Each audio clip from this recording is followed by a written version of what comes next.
Euh, En fait, c'est les deux. C'est-à-dire que j'avais ce désir dès le départ, faire un film où il y avait moins de dialogue, probablement. Enfin, une des références du film, alors je ne devrais pas dire ça parce que c'est un chef-d'œuvre, mais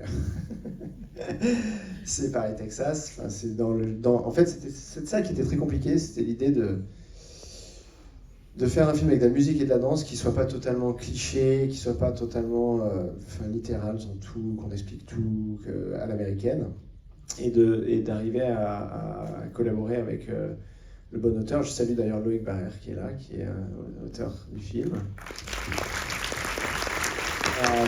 Donc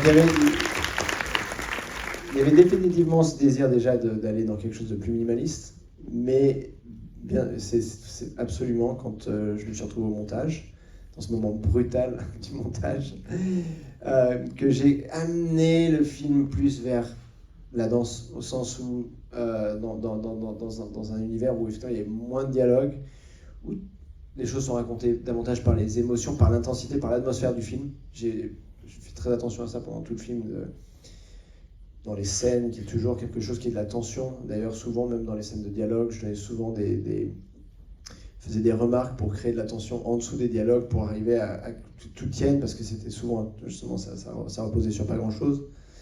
Et j'ai finalement amené le film davantage dans l'imaginaire de la danse, de ballet, où finalement, quand on met un homme et une femme en scène, il y a déjà une histoire.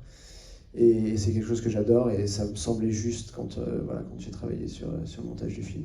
Mais c'était un équilibre, et c'était vertigineux, et c'est aussi osé, mais c'est aussi, enfin, je suis de toute façon forcé de créer avec mon instinct et mon goût et comment je sens les choses. Et en tout cas, voilà, c'était les deux.